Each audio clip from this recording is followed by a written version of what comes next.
On our third anniversary, I cooked a full French dinner, but my husband never showed up. When I called, his mistress picked up and said, "Who are you? He's asleep, call back tomorrow." So I cleared out the entire house and walked away. He collapsed the moment he saw the signed divorce papers. Grace here. I still feel the phantom ache in my chest when I think about that night, the night my carefully constructed world finally crumbled into 1,000 pieces, revealing the chilling truth of a betrayal so deep, it still haunts my quiet moments. It was our third wedding anniversary, and I stood there, shivering at the cinema entrance, watching the clock hand tick past 7. Samuel was late, half an hour late, and that familiar, icy dread was already curling in my stomach. I just knew he was with Alice again. Defeated, I walked home, the memory of the candlelit dinner, and the wine I'd so lovingly prepared for us twisting like a knife in my gut. My heart wasn't just sinking anymore, it was shattered. I drank that wine alone, glass after glass, desperate to dull the pain, to numb the reality of it all.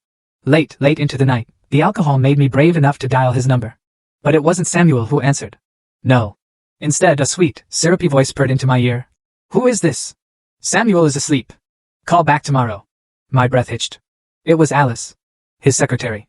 The alcohol hit me harder than a dizzying wave, but it couldn't drown out the cruel, undeniable truth. I spent the rest of that night staring at the ceiling, my eyes wide open, watching the dark give way to a cold, unforgiving dawn. The next day, Samuel called, his voice rough with sleep. "Grace, you called last night. Don't overthink it.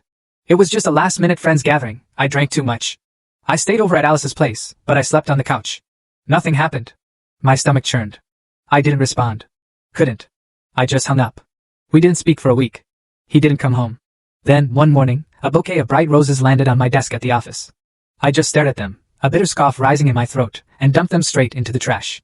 Samuel always did this. When I was upset, he'd give me the silent treatment, waiting for me to break, waiting for me to apologize. Then, when a week passed and he still didn't get what he wanted, the roses would arrive, a peace offering, signaling he was ready to forgive me. And like a fool, for 3 long years I always did. I always caved, always forgave him, no matter what he'd done, all because of a stupid bouquet of flowers. I had been his puppet, letting him manipulate me, letting him strip away my dignity, piece by agonizing piece.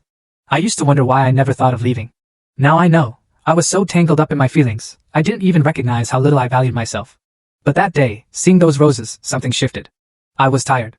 They stirred nothing in me. Absolutely nothing. That evening, as I was wrapping up work, Samuel suddenly appeared at my office entrance. He had never picked me up in 3 years. Never. This was a first. I walked over calm, almost detached. "What's the matter?" My tone must have been colder than I intended because Samuel looked genuinely taken aback, a little awkward. He scratched his head, trying to mask his discomfort. "Last week was. Full story added in below."